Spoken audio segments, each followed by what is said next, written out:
حضرت عثمان غنی لانو کے زمانے میں اسامہ لانو نے ایک باغ لگانا تھا، تو اس کے لیے وہ بہترین نسل کی کھجوریں لے کے آئے کہ میں کھجوریں زمین میں ڈالوں گا اور اس سے درخت بنیں گے اور ان کا مجھے پھل ملا کرے گا.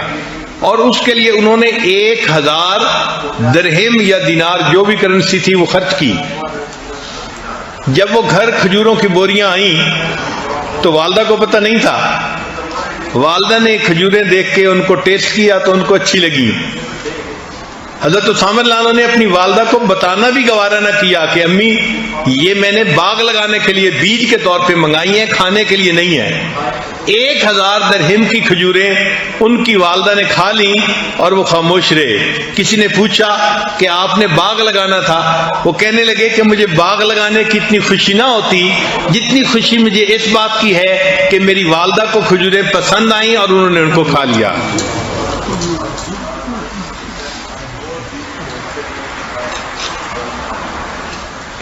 حضرت ابو ہریرہ رضی اللہ تعالیٰ عنہ کے بارے میں آتا ہے کہ جب بھی اپنے گھر سے باہر نکلنے لگتے تھے ہمیشہ پہلے اپنی والدہ کے پاس جاتے تھے، ان کو سلام کرتے تھے، ان کو بتاتے تھے اور پھر گھر سے جاتے تھے. اور جب گھر واپس آتے تھے تو پہلا کام اپنی والدہ کو سلام کر کے بتاتے تھے. اتنا اپنی والدہ کا وہ احترام فرماتے تھے.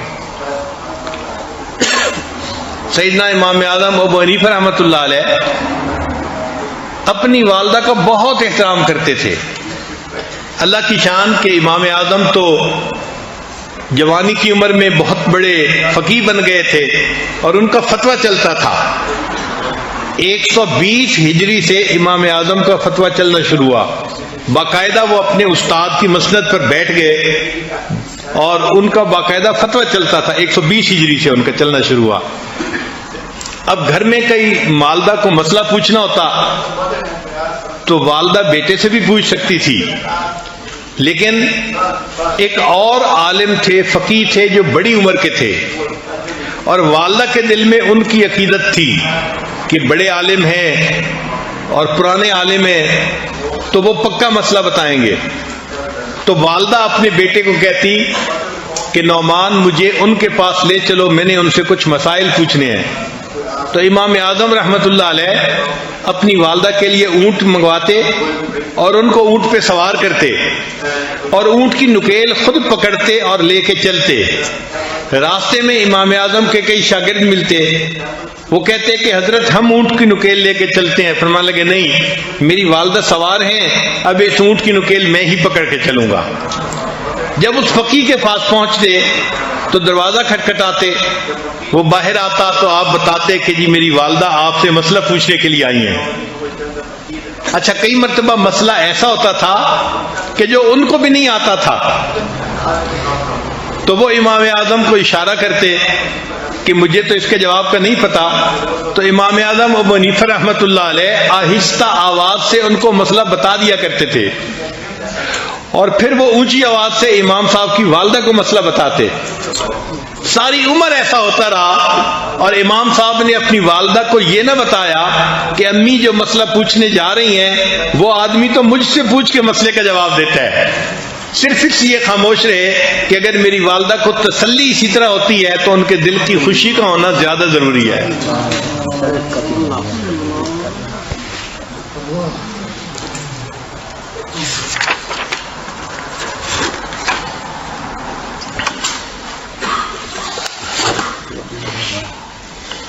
ابن سیری رحمت اللہ علیہ، محمد ابن سیری جنہوں نے تعبیر رویا کتاب لکھی، ان کے بارے میں ان کی بہن حفصہ بنت سیری کہتی ہیں کہ اپنی والدہ سے گفتگو کرتے ہوئے وہ اتنا آہستہ بولتے تھے کہ ہم حیران ہوتے تھے کہ اتنا آہستہ. زندگی بھر انہوں نے اپنی آواز اپنی والدہ کی آواز سے بلند نہیں کی، اتنا ان کا احترام کرتے تھے. ان کی والدہ کو کچھ خاص ڈیزائن اور رنگ والے کپڑے بڑے پسند تھے. تو جب ابن سیری کو پتہ چلا کہ میری والدہ ایسے کپڑے رنگ والے پہننا پسند کرتی ہے تو وہ رنگریز کے پاس گئے رنگ سیکھنے کے لیے، اور اس کے بعد اپنی والدہ کے کپڑے خود رنگا کرتے تھے تاکہ میری والدہ اس رنگ کے کپڑوں کو پہنے گی اور اس کو خوشی ملے گی۔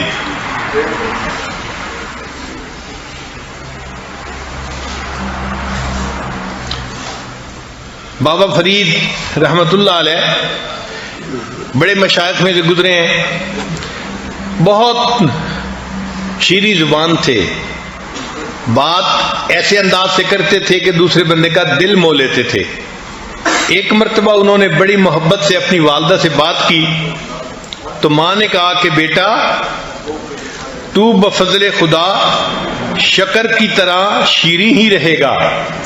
یہ ماں نے دعا دی کہ تو بفضل خدا شکر کی طرح شیریں ہی رہے گا۔ ماں کی دعا اس طرح قبول ہوئی کہ آج بھی ان کو مرنے کے بعد بابا فرید شکر گنج کہتے ہیں۔ اللہ نے نام کا حصہ بنا دیا شکر کو۔ لا الہ